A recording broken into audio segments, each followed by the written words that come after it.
और गोनेडा के आपके नजदीकी जो गोनेडा गांव है, यहाँ घर में घुसकर और बंदूक की नोक के ऊपर डकैती डालना, ये कोटपुतली के लिए बहुत शर्म की बात है। और इसके लिए हमने राज्यपाल से मांग की है कि आप दखल कीजिए कि जो सरकार वेंटिलेटर पर गई हुई है, उस सरकार को जगाने का काम अगर यहाँ के नुमाइंदे नहीं करेंगे तो कोटपुतली अनाथ नहीं है। कोटपुतली का लाडला, कोटपुतली का बेटा रामस्वरूप कसाना अभी भी कोटपुतली की जनता के बीच में खड़ा हुआ है। और मैं आपको विश्वास दिलाना चाहता हूं कि जब भी इस कोटपुतली की जनता के ऊपर किसी प्रकार की चाहे कोई अधिकारी हो, मैंने पहले भी कहा था, आज भी कहना चाहता हूं कि मैं हर सूरत में वो आज भी आप लोगों के बीच में कहना चाहता हूं कि ये सर अगर कहीं झुकता है तो इस जनता जनार्दन के सामने झुकता है, न कभी प्रशासन अधिकारियों के सामने झुका और न उन राजनेताओं के सामने झुका जो इस जनता को बेवकूफ बनाने का काम करते हैं। हमने राजस्थान में अलग जगाई है और अब की बार मैंने आरएलपी पार्टी से कोटपुतली के अंदर प्रत्याशी उतारे, वो इसलिए उतारे कि कांग्रेस और बीजेपी ने जिस प्रकार का भ्रष्टाचार इस कोटपुतली के अंदर कर रहे हैं, उनको आवाज और ये विश्वास दिलाना चाहता हूं आपको कि आपकी आवाज के ऊपर आपकी बार इनकी दादागिरी नहीं चलने देंगे। और इस जनता की आवाज के ऊपर हम राजस्थान में जिस प्रकार से इनका गठबंधन हुआ है, जिस प्रकार से गहलोत और वसुंधरा ने जो गठजोड़ लगाया हुआ है, उसकी कैंची की चाबी लेकर सम्मान्य बेनीवाल जी नागौर की धरा से निकले हैं, पूरे राजस्थान के अंदर गांव-गांव में जा रहे हैं और ये ऐलान कर दिया है कि इस गठजोड़ को अब की बार काट देंगे और राजस्थान में अगर कोई राज आएगा तो गरीब किसान और मजदूर का राज होगा, जहां गरीब की सुनवाई हो सके। हम जब भी यहाँ बात करते हैं, जब भी कहीं भी जाते हैं, मैं कल गोनेडा गया हुआ था, तब मुझे पता चला कि 3-3 घंटे या बिजली नहीं आती। मुझे बड़े दुख के साथ जब मैंने बात की, मैं जयपुर था, तब भी मैंने एससी को कहा या तो अपनी कार्यशैली सुधार लीजिए वरना फिर रामस्वरूप कसाना आ रहा है और आपके जूते लगाकर इस कार्यशैली को सुधारने का काम करेंगे हम।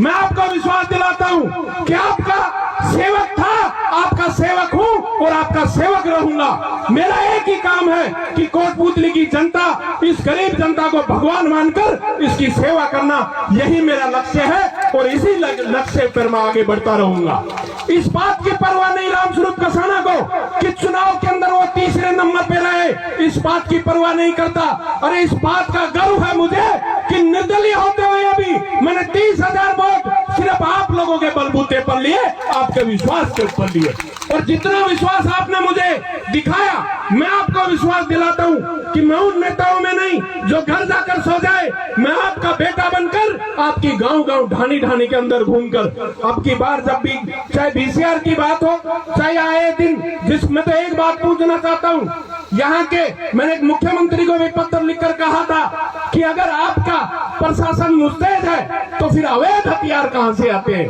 क्यों नहीं इनके ऊपर सर्च वारंट करके आप गांव-गांव में इनको आप ढूंढने का काम करें? हम एक समाज विशेष के युवाओं को आप राह भटकाने का काम कर रहे हैं। मैं कहना चाहता हूं मेरे युवा साथियों से कि जो लोग इस राह पर आपको ले जाना चाहते हैं वो कुछ ही समय रहता है, लेकिन बाद में आपके परिवार से दूर हो जाओगे और परिजन वो और भी दूर हो जाएंगे। इसलिए युवा साथियों, हमारा एक ही लक्ष्य होना चाहिए कि हमें शिक्षा ग्रहण करके और हर सूरत में राज्य की, देश की सेवा करने के लिए उन पदों पर जाकर बैठना चाहिए जहां देश की रीति और नीति बनती है। जब इस ढाणी का बेटा आईएएस, आईपीएस और आरएएस बनेगा तो सबसे पहले उसे ढाणी याद आएगी कि जब भी इस ढाणी के अंदर हमारे राजनेता भी आते थे तो गांव में दूर से चक्कर लगाकर और फिर कच्चे रास्ते से आते थे, तो इन ढाणियों में पक्के रास्ते कैसे बने? इस ढाणियों में जब लाइट खराब हो जाती तो 2-2 दिन तक लाइट नहीं आती, उनकी व्यवस्था कैसे की जाए? मैं जब विधायक बना तो आपको विश्वास दिलाना चाहता हूं कि सबसे ज्यादा जो फीडर लगे वो एक गांव-गांव में मैंने कोशिश की कि मेरे किसान भाइयों, जब मैं 2008 में आया था तो आप लोग कहा करते थे कि हम वोट तो हर किसी को देते हैं, लेकिन जब हम खेत में जाते हैं तो खेत में जाने पर बिजली का पानी देखते हैं तो बिजली का पानी यूं आता है। मैंने विश्वास दिलाया था कि कोटपुतली की जनता के लिए ऐसी स्थिति नहीं आएगी और मेरे कार्यकाल में कोई भी भाई किसी भी समाज का ये कहे कि बिजली वाले बीसीआर भरने के लिए कभी भी अगर आपके गांव में आए हो तो मैं यहाँ खड़ा हूँ, आप लोग जो सजा देना चाहे उसके लिए मैं तैयार हूँ। साथियों, हम किसान के बेटे हैं, किसान की बात करते हैं। मैंने कहा मुख्यमंत्री जी से भी,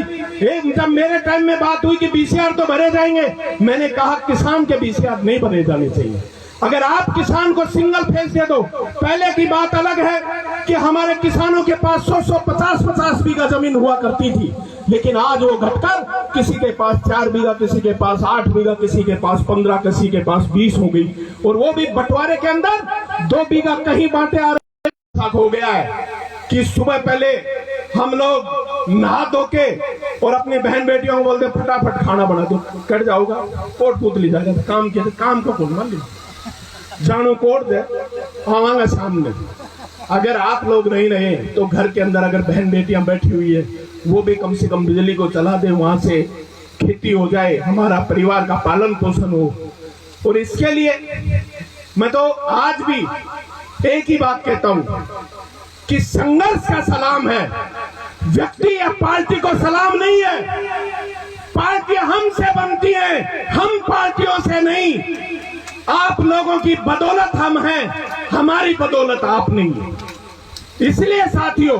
अपनी शक्ति को पहचानो और आने वाले समय में सही मुकाबला करो और ऐसे व्यक्ति को भेजो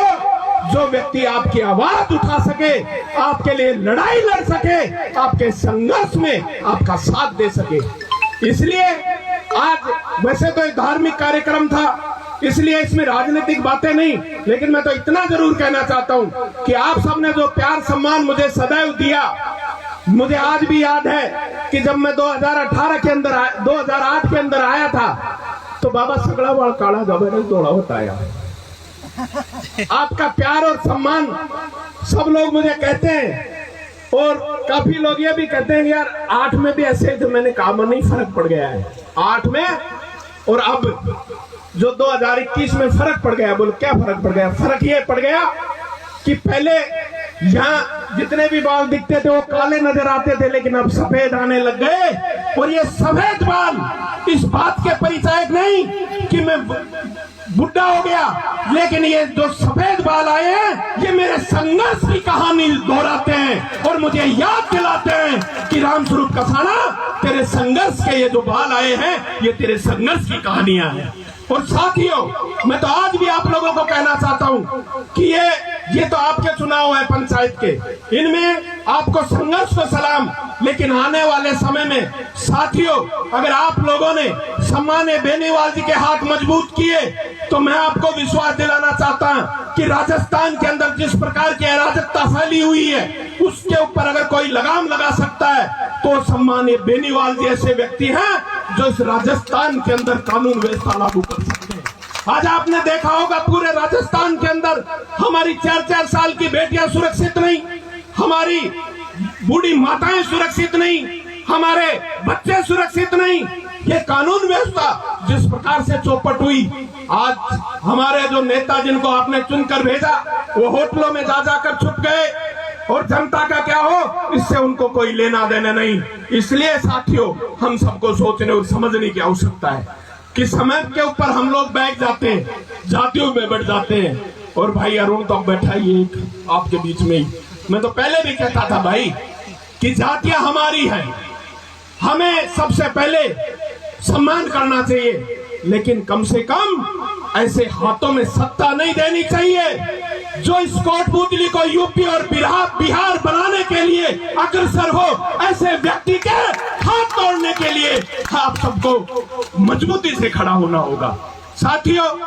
हम सब लोग मिलकर फिर मुकाबला करेंगे और आप सबने जो प्यार और सम्मान दिया, आज मैं तो धन्यवाद देना चाहूंगा मेरी माताओं बहनों को भी जो इतने समय तक, क्योंकि सुबह जब आना था मुझे 12 बजे और आए 5 बजे तक, लेकिन फिर भी आप लोगों का प्यार और सम्मान इस प्रकार से लग रहा है। मुझे ये नहीं लगा कि मैं गाड़ोतिया की ढाणी में गया हूँ, मुझे ये लगा कि मैं पूतली के अंदर अपने घर में आप लोगों के बीच में और आप लोगों से बात करने आया हूँ। साथियों, ये प्यार और सम्मान मुझे बनाए रखना।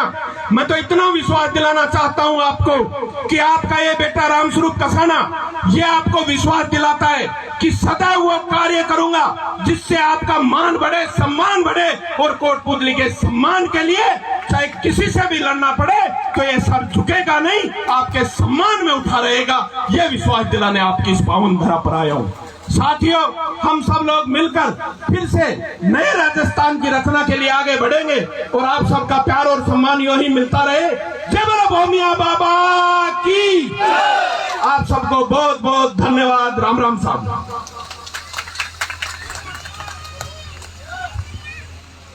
धन्यवाद रामस्वरूप जी, मंजू जी, जिन्होंने अपने